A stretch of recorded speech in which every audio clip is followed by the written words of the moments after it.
Welcome to Pulp Diction. I'm your host, Dylan Gibson.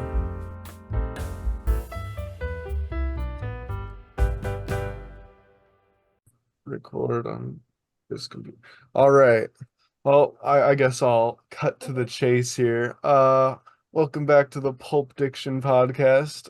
I'm your host, Dylan Gibson, joined today by Emma Jo Douglas and again my father, Jonathan Gibson. Would you two like to say anything? No? Hello. I don't Oh, know. hi. Hi. Hi. Okay. And this is, later than I would have liked or hoped or thought, but that's partially on me. Partially just a whole scheduling error. Whatever. We're doing it now. It's fine. We're fine. We're all We're here. fine here now. Thank you. How are How are you? you? And yeah, we're continuing with the Star Wars movies today with episodes 4, 5, and 6, the original trilogy released between 1977 and 1983. Three. Yes, Three. good call. Yep. Yeah. The Yeah. OG. Yeah, right. And like again, like I said with the prequel trilogy, I want to start doing introductions, but Star Wars is kind of just one of those things that needs no introduction. And we did all watch, yeah, you watched them, right, Emma Yes. Jo? Yeah. Yes. And yeah, I mean my dad and I know we've both watched them innumerable times over the years. And I mean it's Star Wars, you know? Like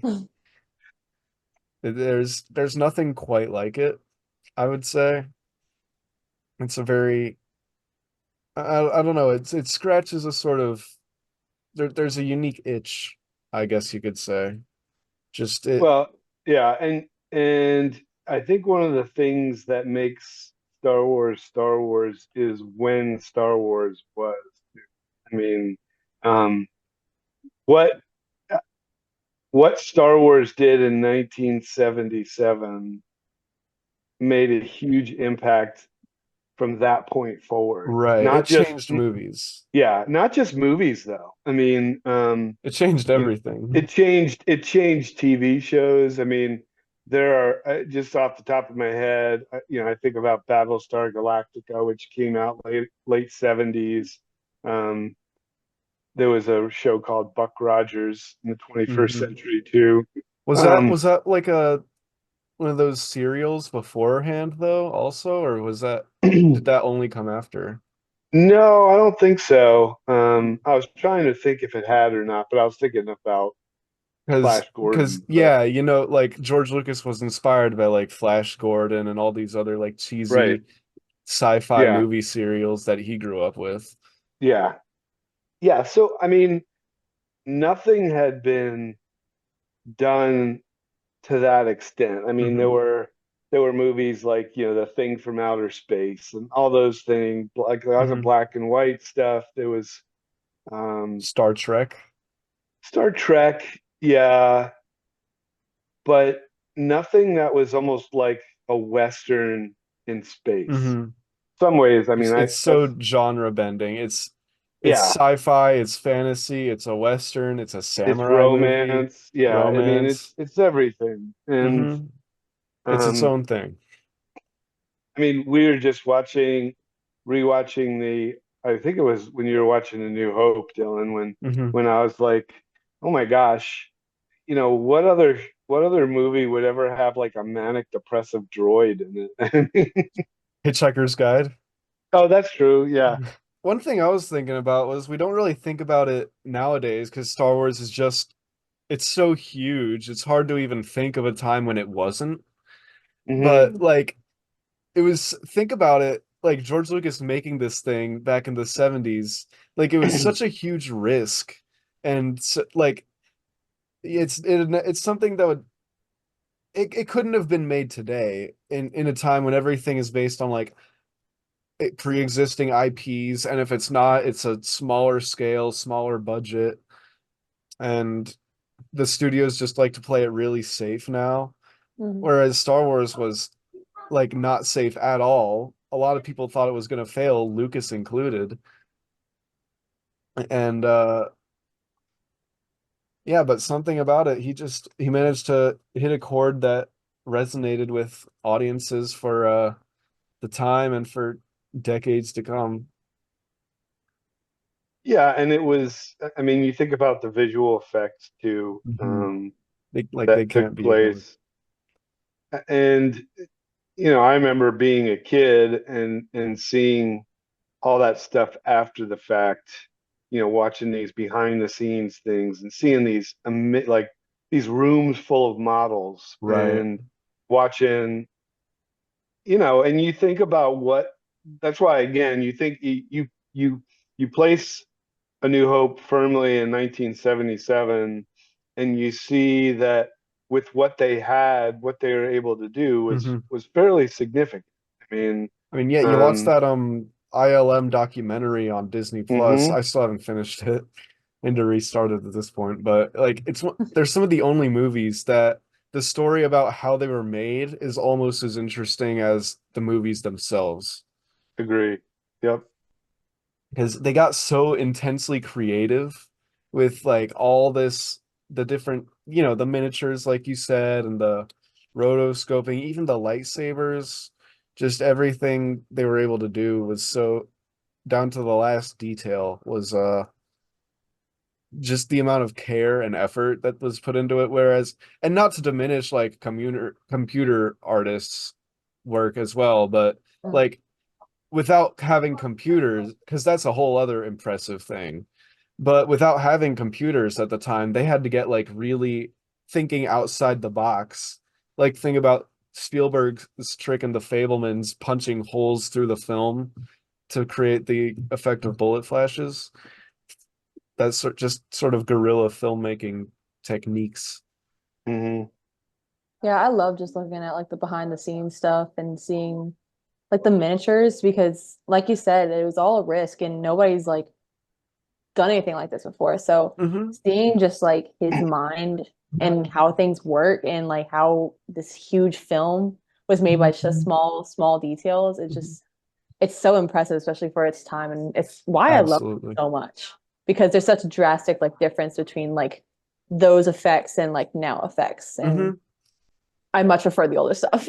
Yeah, practical will always like Win the I day. think CGI does have a time and a place, but Hmm. practical all like 9 times out of 10 takes the cake. And I also love like when I was watching all three, you can see the difference in them, like the advancements in the technology and Hmm. everything. Like I could be wrong. I don't think there was anything like obviously CGI in the first one, but like in the third one with when they're Depends on which in Jab, edition. yeah, when they're I in knew. Jabba's like temple or whatever and stuff like that, Jabba the Hutt, those like those two singing like frog things or whatever, those are clearly CGI and everything. And I was like, Yeah, that's like well, the because he biggest had to go difference I've fiddle with seen. it. Right. Because yeah, which I actually like first time since I was a kid was watching them despecialized because people have made Okay. these like fan edits online by like piecing together stuff, releasing them despecial like taking out all the special edition edits that George Hmm. Lucas made in like was it the 90s, 2000s? I think it was like 90s. 2000. So, Yeah, but he did that and like uh, the whole Jabba's palace sequence I think is so drastically improved without this just weird thing that sticks out like a sore thumb. hmm. And I didn't watch Empire Despecialized because I feel like that was the only one that had like almost all changes were for the better rather than for the worse. Um I've never watched any of them despecialized. I yeah. didn't even know you can do that. Yeah, well, it's a whole gray area of legality as well, but it's We fine. have the original ones by We Dylan, right? do. Like, We do. so, I Mm. mean, Yeah. So it's fine. We're fine. The effects were one giant part of what make them so special. And people like to say that George Lucas isn't a good director after what he did with the prequels, but like I feel like he had to be to some level a good director and a good producer, I guess, because he was the one that got these teams together that were able to do these crazy effects and these crazy. just thinks, and he had to be at least to some degree a decent director to give them the direction to make these crazy effects, right? Like Yeah. he had to just tell them his vision and figure out a way to make that reality. And like sure, he doesn't quite get how human dialogue works all the time. Uh but I contend that in the prequels he just had too many yes men around him who weren't saying no to anything. Yeah. Whereas in the originals, like it was a much more collaborative process. Well, what was endearing in the original trilogy in terms of his inability to figure out human dialogue became overbearing and overabundant in the In the prequels. yeah. And and you know, the other part of it too was I think in the original the OG ones it was like mostly unknown actors and actresses. I hmm mean, um, you had, well, Harrison Ford had been in American American Graffiti. Graffiti. Yeah. I think Carrie Fisher had been around. I can never remember which came first. I think New Hope came before Blues Brothers, It definitely um, did. Hmm. um, but Mark Hamill really, you know, He was a hadn't been nobody. much.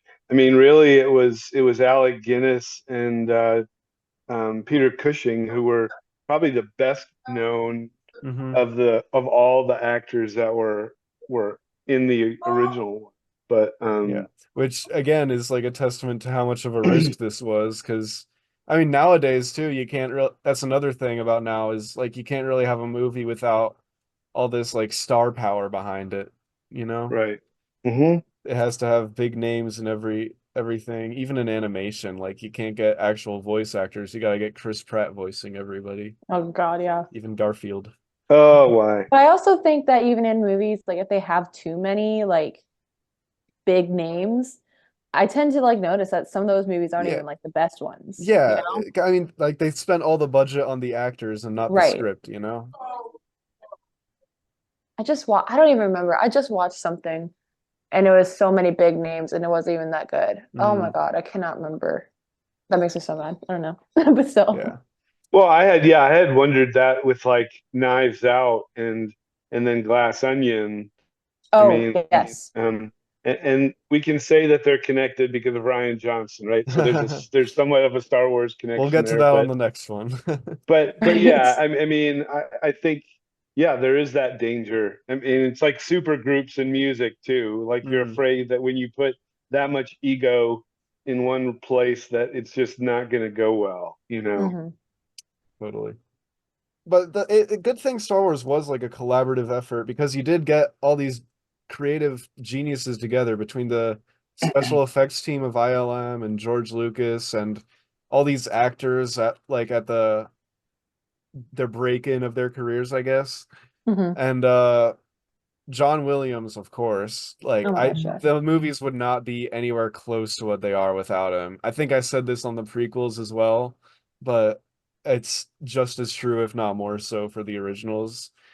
I mean, you got the original trilogy, the Imperial March, Binary Sunset, uh, Leia's theme, just Luke's one thing, theme. Luke's theme, Hmm.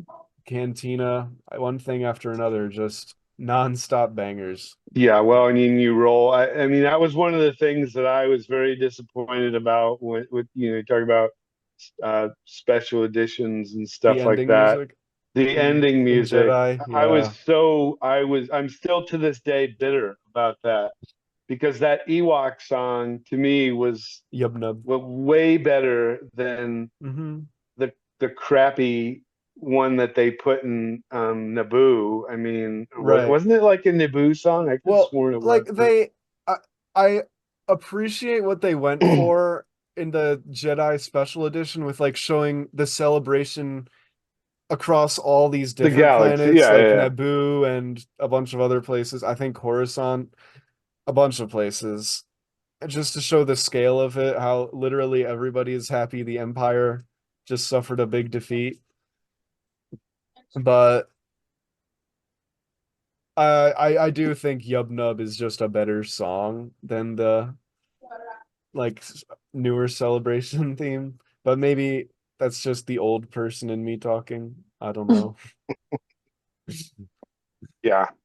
That I'll tell you, yeah, that and I'm still not sure how I feel about Hayden Christensen showing up as Yeah. Ghost Anakin. See, when I first watched those, I had no idea that was like a back thing because like I'm still like learning all these things about Star Wars.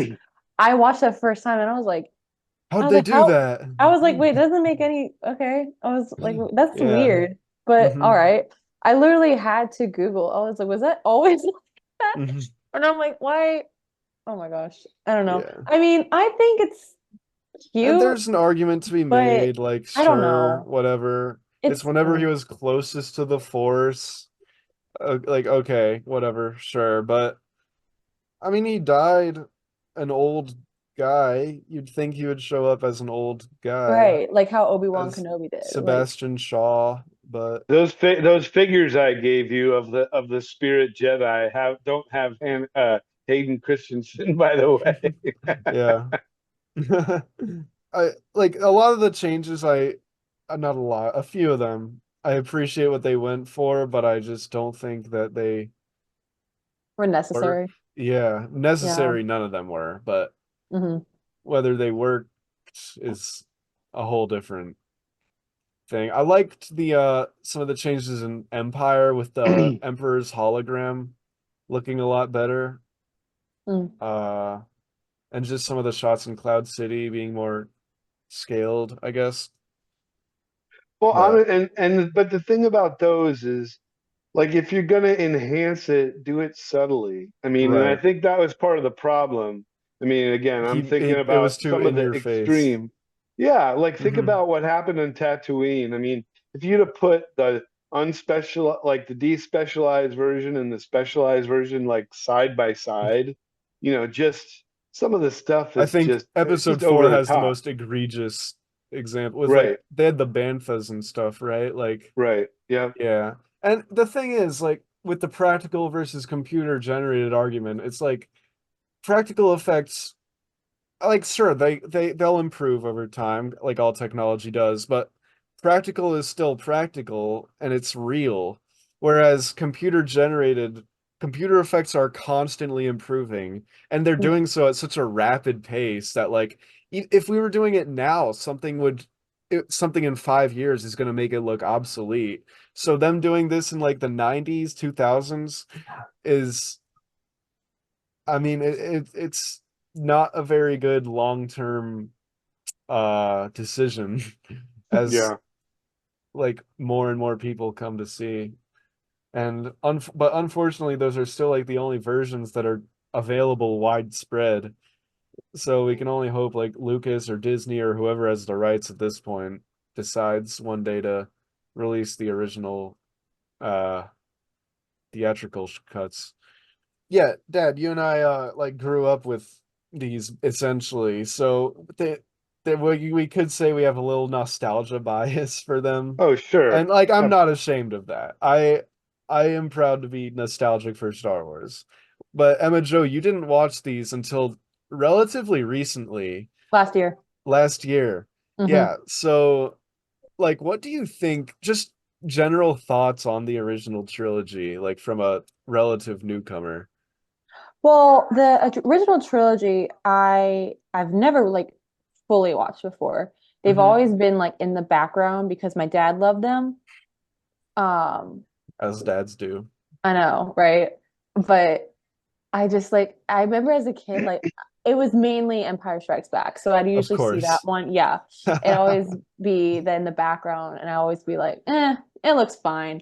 Like not my thing. And then I started watching it last year and I was like, oh my God, I remember seeing that part when Whoa. I was a kid. And I was like, I remember seeing that part. And or I don't even know. And then actually watching it, I'm like, oh wait, that makes a lot of sense. Like this is actually cool.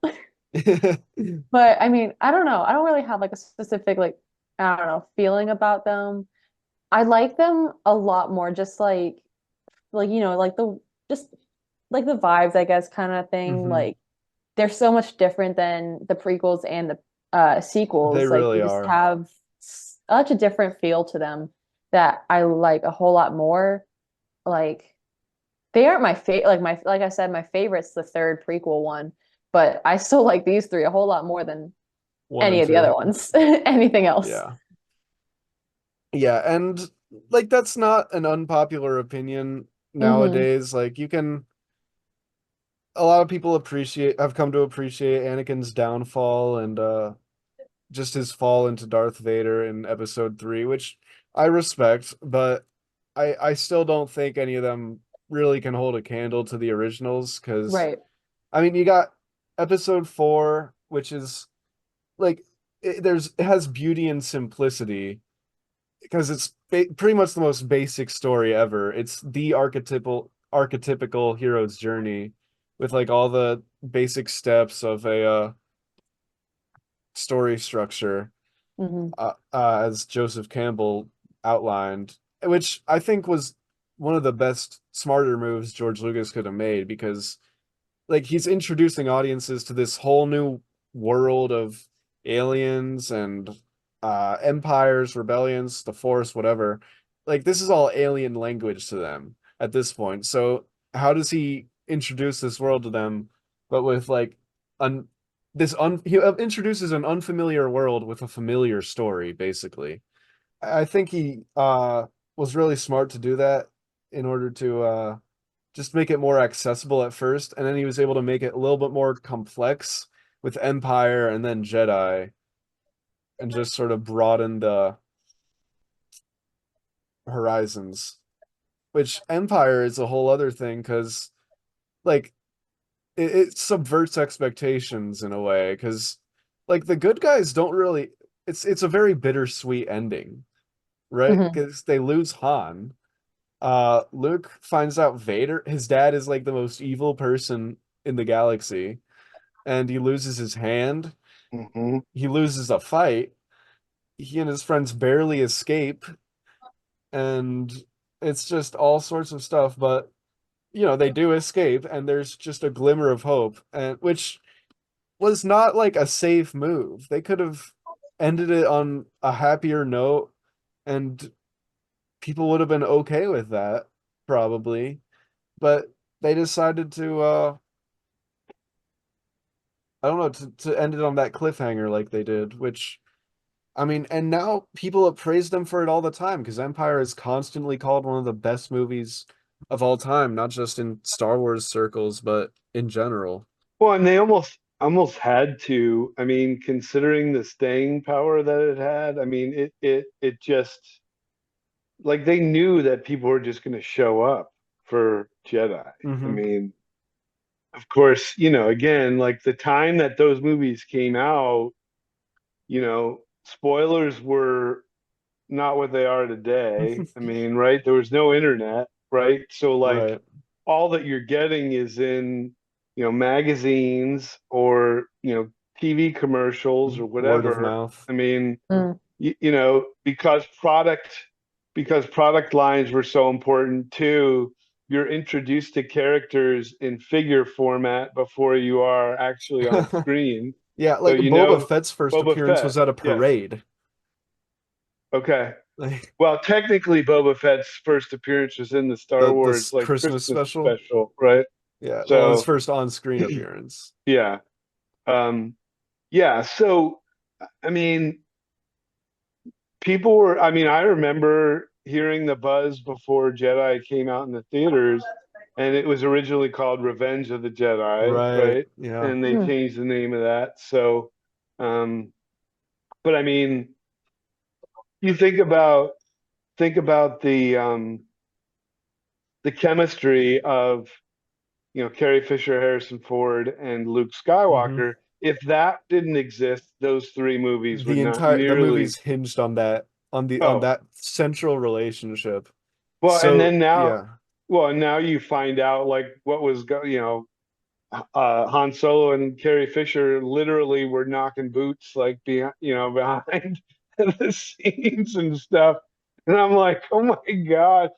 like I'm glad I didn't know this as a kid, or I Mm, would have been like, I don't even know. yeah. But But yeah, that central relationship between like the big three, uh, it's so iconic and like so beloved, I feel like, hmm which is why it's such a shame and so many people are so outraged that there was never like a proper reunion with the main three in the sequels all those years later. Like that was one of the hmm big things people wanted, and we just didn't get that, which like one could say, I mean, again, this is kind of an argument for another day, but one could say it's for the story and it makes sense, whatever, but I digress. But yeah, it's ironic though, because there were certain things that they did for the fans in the prequels that it's like they missed the boat on some. mhm. The ones that you would have wished they'd gotten right, they didn't, and then Yeah. vice versa. Like a So, lot of people are mad they demystified Boba Fett because people liked him here because he was so he did because he did nothing. He was like the man with no name. He just hmm kind of stood around, looked cool, didn't say much, and then they just kind of they told you everything about him. He's actually a clone. His dad's name was Django. They're Mandalorians, whatever, whatever. I mean, and that's another thing too. Like, it's Boba Fett because every one of these like background characters that just stood around looking cool has a name and just some sort of story, whether the fans make it up or whether it's in books or whatever. They're all they all play some sort of role in the universe, which, like I said in the prequel episode, like it makes it all feel more alive and more. mm Yeah, It's it's not one of like the red unique, shirt guy from Star Trek, right? right? It's one of the unique things about this universe, and like a part of it was for toys, but part of it was just to, world building and the like. Yeah, I don't know. I mean, it's funny because even thinking back, like, maybe it was because fandom was building over the course of those original trilogy. Um, and the more, I think we've talked about this before too, Dill, that like the longer time and the more like kind of momentum that you get to build some of that fan expectation, the harder it is to actually Oh yeah, follow through with and make people happy. And yeah. so um And they kind of went for Jedi because, like, some people are disappointed with that, like how the trilogy ended. A lot of people still say six was a blunder in some hmm, regards. Like, yeah. some people don't like the Ewoks. They say they were too cutesy and too they didn't like how they were What? beating the Empire, which that was, I mean, that was supposed to be an allegory for I don't know, whatever for. Technology. Yeah, Yeah. like the primitive people beating the more technologically advanced empire, like in Vietnam was supposed to be the thing.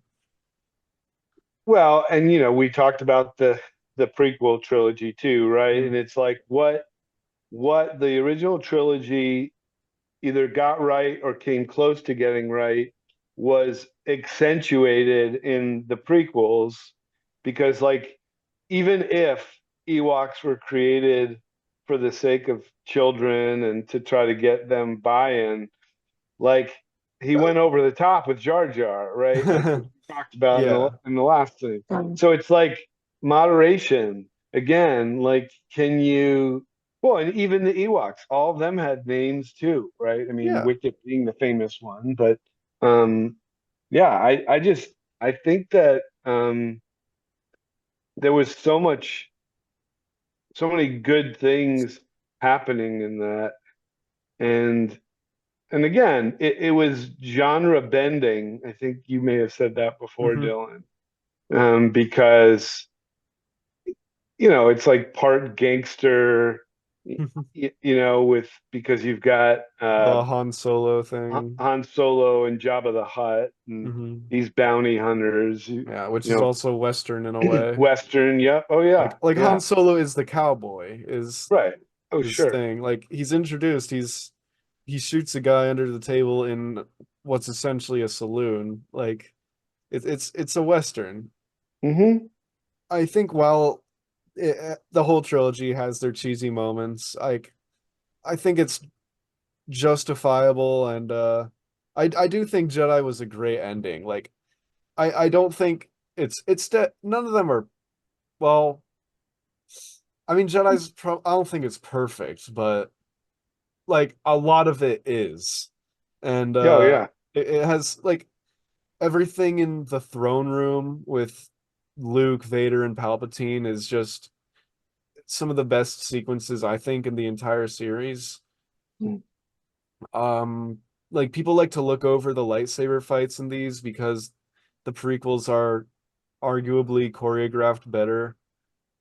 But I do like Luke's fight with Vader and how he ends up uh embracing his anger at one point before realizing what he's doing and stopping. And the whole symbolism with him seeing his dad's robot hand just like his, with Mark Hamill does a great job with that whole thing. Mm. That's what I like about these two, because like the whole lightsaber thing, Hmm. they're obviously like choreographed, but they're like not so much, like Yeah, it's not because the much prequels like movement. almost overdid it And the in some sequels ways. too. Like there's so Hmm. much like scenes that are just like they're on the dot. They have to do this move and everything. Like even the prequels, they had its Hmm. moments, especially like with Hayden Christensen and all his moves. But like I definitely think the prequels did not the prequels, the sequels did way too much. But the original trilogy, it felt like real. Like they were like Yeah, like these are still it was deadly real. weapons Right. that That chop you have to men's handle arms off gently. with You ease. can only do Yeah. so much. Like you can't be swinging it around everywhere, Hmm. throwing it. Like no. I Yes. Who mean, can forget Yoda and was it Dooku. uh Dooku's Well, battle? well, Yoda I Yes. fought mean, Dooku and he fought Palpatine, but I thought both of those were good, if a little out there. But and that's another thing is like some people like to bash the action in the original trilogies, but like the original trilogies trilogy. Right. But I think what people like almost fail to understand is, well, most of the action in the prequels was like lightsaber fights, right? Like sure you had the pod racing sequence, a space battle or two, but I think the action in the original trilogy was much more varied because at this point the Jedi are much less prevalent because they're all but almost extinct Mhm. essentially. So the action, like the big set piece in episode 4 is the Death Star, the trench run, which is an amazing space battle, which that arguably I don't think they've come close to since then. Like maybe with the opening of episode 3 in terms of space battles, cause cause I did really like that. But I mean, they took inspiration from like World War II movies for the trench run, and I don't think you've seen that kind of intensity since then in any of the final battles, like just in terms of scale and stakes, because you know exactly what's going to happen if these guys fail. Like this planet's going to blow up, Mhm. and the like everyone's going to die. And they almost fail, but then they don't because he uses the Force, and it's awesome. Just all sorts of various shootouts, and the trash compactor sequence I think was another good set piece. It was more creative, I guess. Like you didn't really see any action quite like and like sure, I appreciate fights a lot. Um, but there wasn't really anything like it wasn't the wide range of adventurous whatever that the original was. Yeah, another thing is, I keep saying the original trilogy has a lot of cheesy moments and dialogue, especially episode 4. Like, I was going into Tashi Station to pick up some power converters, that sort of stuff. But I think I mentioned earlier, George Lucas was inspired by like the cheesy sci-fi serials he grew up with. So I feel like it almost works here as almost an homage to that, uh, or just part of the style. because what Lucas and Spielberg at the time basically liked to do with their movies was make their version of the serials they grew up with if they were actually good, you know? Mm. Like sure they're cheesy, but the cheesiness is just it's part of the charm. Oh, right. Yeah. Well, yeah, Yeah, and they're quotable too. I mean, that's the absolutely. thing. I mean, Hmm. so much of what came even in the cheesiness of that the original trilogy was the the quotability of it.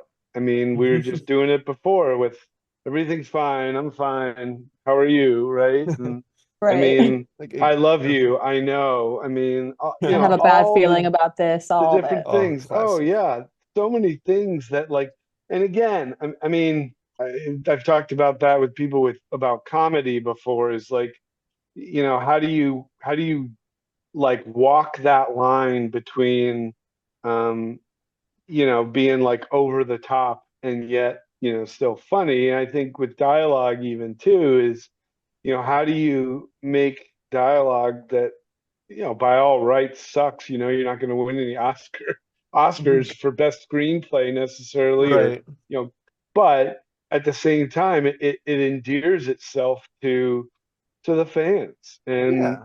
And that's what I think that all that dialogue does. And again, then you go back to the prequel stuff. It's Mm-hmm. like what was charming in the original trilogy is Mm-hmm. over the top and, just downright Yeah. annoying. Like the original trilogy is quotable because it's like endearing, it's funny, it's Hmm. charming, like you said. The Hmm. prequels are quotable because they're so Bad. laughably bad. I'll Because try they're like spinning, meme that's a good worthy. trick. I Yeah. don't like sand, it's coarse and rough and irritating and it gets everywhere. Right, like the prequels, they thought they were serious with that dialogue, but it Hmm. was just so bad. And But with the original, they were like, "Oh, well, we want the mhm, cheesiness, so we'll put something bad in it." yeah. And the thing is, like, I don't think good dialogue is necessarily realistic dialogue. Like, I Mm. mean, I almost thought about it while reading Shakespeare at school for a class. Like, no, a lot of that, I'm thinking like this just isn't how people talk. Maybe it was at the time. I don't know, but like it's not how people talk, but it's still engaging. It's still like you can see how the point is getting across, and it still has a sort of charm to it. And like play, not just Shakespeare, but plays in general. People just talk Hmm. a certain way that like they wouldn't talk that way in real life, but you suspend your disbelief a little bit because you have the knowledge that it's a play. And the same thing for comic books, I feel like, is a lot of the time, especially in like the 60s with Stan Lee, Steve Ditko, you read these Spider-Man books where he's always talking to himself, and you suspend your disbelief for the dialogue a bit because it's cheesy, it's on the border of being bad, but it's riding that line in a way that's actually charming. And I think Star Wars toes the line in a similar way to 60s Spider-Man, I guess you would say. Well, Yeah, and yeah. and I mean, go back to the actor, like, we talked about that. I mean, there are things that Harrison Ford said that only Harrison Ford could have gotten away with too, right? I mean, and I feel like, you carry him over to the Indiana Jones movies too, right? Similar thing. Like Hmm. no one else could have pulled off some of that stuff the way he does. Same thing with Absolutely. Mark Hamill, and I think part of why Hayden Christensen, gets blasted so much is because in some ways, was he really trying to be Hayden Christensen being Anakin, or was he trying to be Hayden Christensen summoning Mark Hamill's whininess of Luke, like, and then being something else? So Yeah.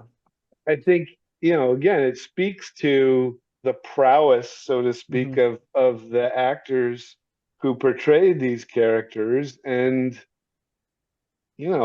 what you get in that original trilogy is, I mean, when you, um, encounter like something so good, you can spend forever trying to go back and get it again. Like, if you capture lightning, in a bottle, right? And then you think that you can do it again. And I just think in some ways that's what the original trilogy It was was they were it able to definitely get was lightning in a lightning in a bottle. bottle, Yeah. and then what they did with each subsequent trilogy was see if they could do it again. But I don't know that George Lucas set out to capture lightning in a bottle. He just didn't want to suck, I mean, Yeah. And he was and terrified he did too. He took a vacation to Hawaii with Spielberg when it during opening weekend because he just didn't want to be around for it failing. And then mm, found out it didn't. wow, But it's yeah, a good thing he did go on vacation because that's where he came up with Indiana Jones. So nice, he did have a lot of like genuine in the prequels too, I will say. He always had a lot of genuine passion for this whole thing. And I do think that shows in the final products. Just the way he was able to get everything together. I mean, he was the mastermind behind it all, and we wouldn't have Star Wars without him, obviously. I said it earlier, but like I don't know if anything quite like it is ever gonna happen again. Just a wholly original thing, not based on books or anything, just wholly yeah. original, spawning into a multi, just how infinite money, basically. Just biggest franchise in the world. Yeah. No, nothing before and nothing since has ever matched it. And it started in Well, 77. yeah, and it's funny because you mentioned before how the serials of his youth really Mhm. inspired Lucas to do this. Mhm. And I think there's something about, and you mentioned nostalgia before too, Dylan. I think there's something powerful about nostalgia that doesn't necessarily work if all you're doing is duplicating it. But Mhm. if you're giving it some kind of homage, and It's his my own brain spin on it. automatically goes to, I think two things that have worked really well with this, right? Lucas in his serials of his youth to Star Wars. I would also say, I'm trying to remember the dude's name, the Stranger Things brothers. Duffer The Duffer Brothers. Mhm. brothers to Stranger Things, Mm, because what they did with Stranger Things to me was very mhm. original, but it also paid homage. So it was like Definitely. taking what they loved so dearly Hmm. and about the 80s, and then kind of like structuring something original around that. And I feel like Absolutely. Lucas did the same thing. He said, "What did I Hmm. love about the serials? How can I structure a world around what I love the most?" I Yeah, think I think what's happening in today's culture though is people aren't doing that. People are just trying to say what succeeded with that. How do we just do that and make it better? Or like or how do we how do just we do that? copy it? How do Yeah. we replicate it? But you So can't there's very replicate it. little originality, and I Mhm. think that's one of the things that you're lauding the original trilogy for is the originality of it. And I Mhm. think until we get back to some of that originality, yes, you can be still be nostalgic, you can still give homage to the past, but you don't have to just duplicate it. In fact, if you just duplicate it, it will most likely suck. You Yeah, probably won't succeed at it. But, if you pay it, you know, some respect and then do create your own something thing. around it, yeah. Mhm. I mean, can you think of other things? I mean, I brought, Stranger Oh, Things and yeah, Star Wars are the strange two like things. Star Wars did it with Flash Gordon and all that stuff. Stranger Things did it with like E.T., Nightmare on Elm Street. Who knows how many other Hmm. influences that had. Indiana Jones did it with like the adventure serials Lucas and Spielberg grew up with. Right. Yeah. Uh, and just the list goes on and on. Like, I feel like Edgar Wright did a little bit with the mm, Cornetto trilogy, yeah, right? absolutely. Like He Shaun took of the some of Dead, the Hot things, Fuzz yes. especially was just Oh yeah, such. Point Break and yeah. And Mhm. the thing that makes all these work too is like Hot Fuzz. It has these overt references to Bad Boys 2, Point Break, all that stuff, but it works even if you haven't seen the original source material. Hmm. Star Wars works if you haven't seen Flash Gordon and stuff. Right. Like that's what separates it from something more just lazy cash grab ripoff, spin-off, whatever. Is you don't need it. It stands on its own like just It's fine, like if an not better. Easter egg if you get it. Yeah. I mean, I'm the other thing talking about Lucas Spielberg too. I mean, I think about Animaniacs. I used to. You guys are way too young to have seen other than Reap. I Yeah. mean, Animaniacs used to be on like repeat in our house. Okay. But like the thing is, in and of themselves, those are so good. But if you get the cultural The references references and there, stuff. it's that much better. I mean, Tarantino movies too. yeah. Uh, So I just, again, I think there's a way. I just think people have gotten lazy, though. I mean, mhm. I don't think people are willing to take the risk. I mean, I mean, you think it's about the blame the risks that studios. the trio of those directors who grew up like who came of age in the 70s, Like Lucas, Spielberg, Coppola. Coppola, yes. Yeah. Um, the the risks that those guys were willing to take on stuff, And they paid Jaws. off too. They like Oh took yeah, Hollywood by storm. The Godfather, Jaws, Yeah. Star Wars Mhm. within the span of a few years. Like right. what a time to be going to the movies. Oh yeah. Yeah. Well, Apocalypse Now. I mean, think it wasn't even just the first one. I mean, it was like this was a successive Hmm. run It of just went on of and on and on. yeah.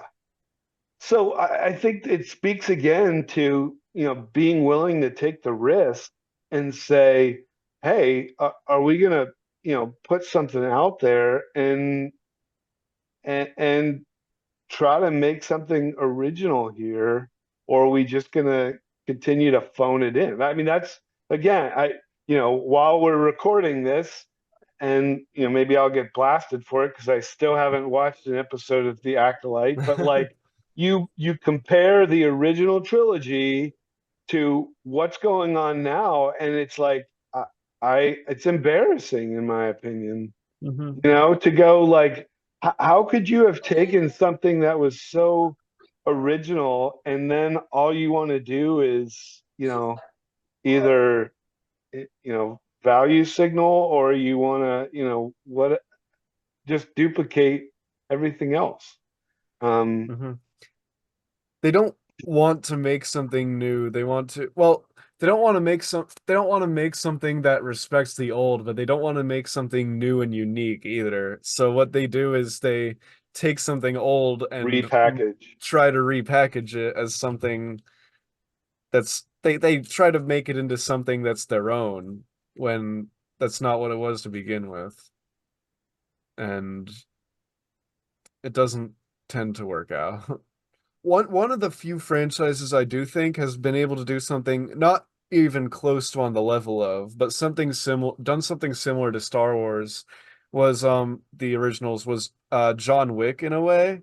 'Cause like a lot of the time it's like it's pretty campy and it's like it's unique. It's a unique new property that does pay homage to like the action and stuff that came before the physical comedies of Buster Keaton, but it creates this new unique world and universe which obviously is much more rooted in our own than something like Star Wars.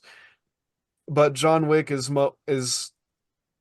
like it's an original IP that was able to blow up just out of essentially thin air. mm, I think And another franchise would be like Avatar. Like I mean, yeah, those are like yeah. completely like insane. Like the rest blue people and it's got millions and millions of dollars. so I don't some would argue that they just Jack Dances with Wolves and put blue Right. people in there instead. Well, and didn't you say about John Wick, Dylan, that it basically like the best video game movie not based on a video game? Yeah, and that's what they are, because like the movies essentially operate on video game logic where the main character takes loads of damage and hordes of enemies.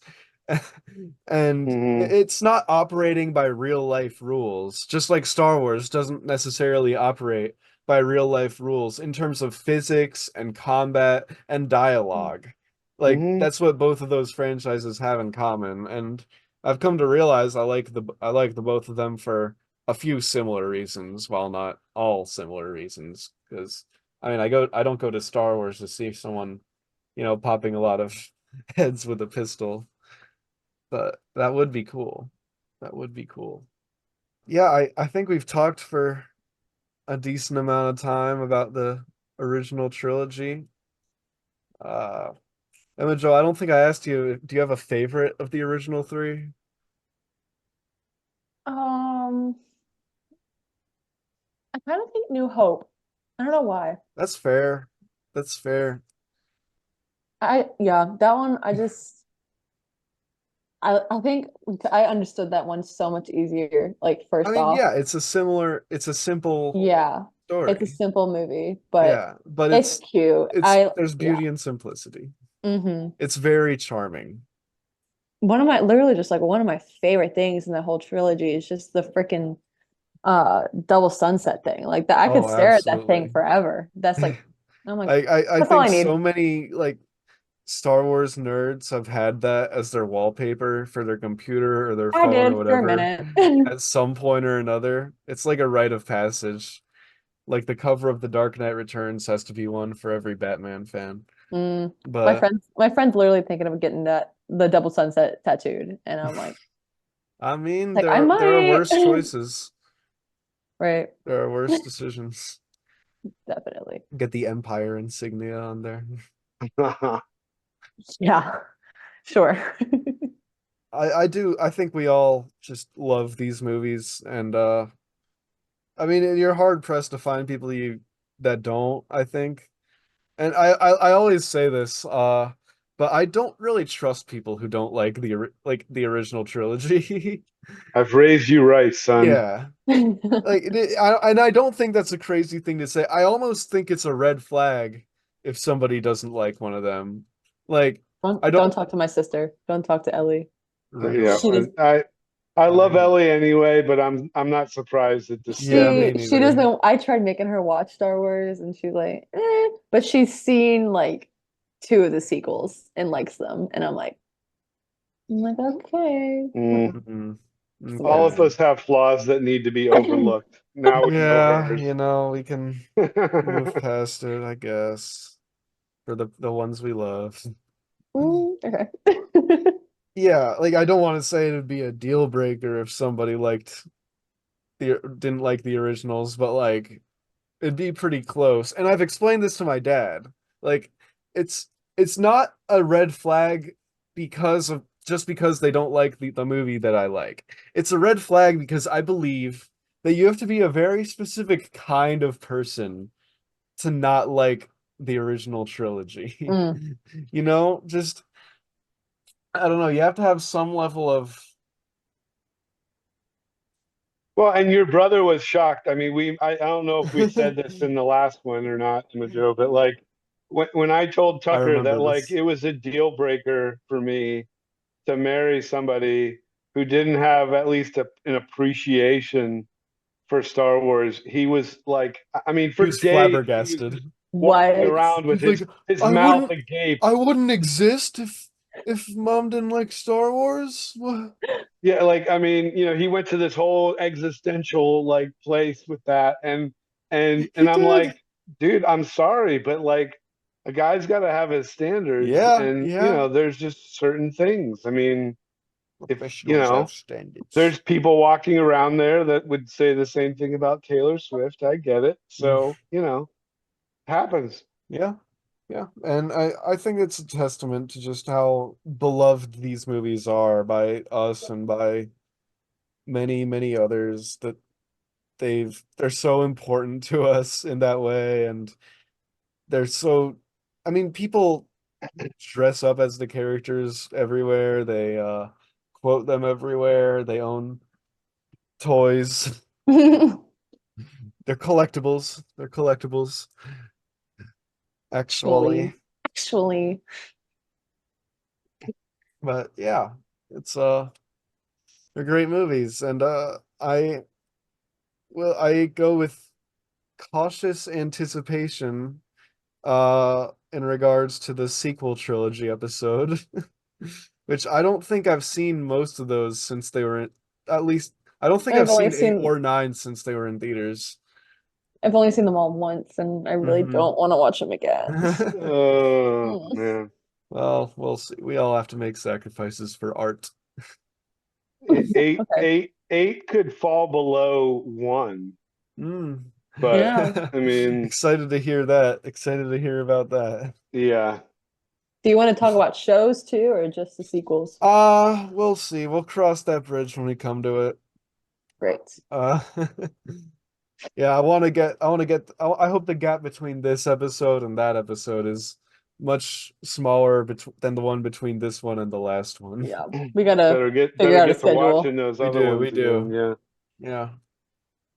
Well, I guess that'll be all for today's episode of Pulp Diction. Remember to like and subscribe if you're on YouTube, and hit us with a follow on Spotify. Rate 5 stars Dear God. and hit that bell for notifications.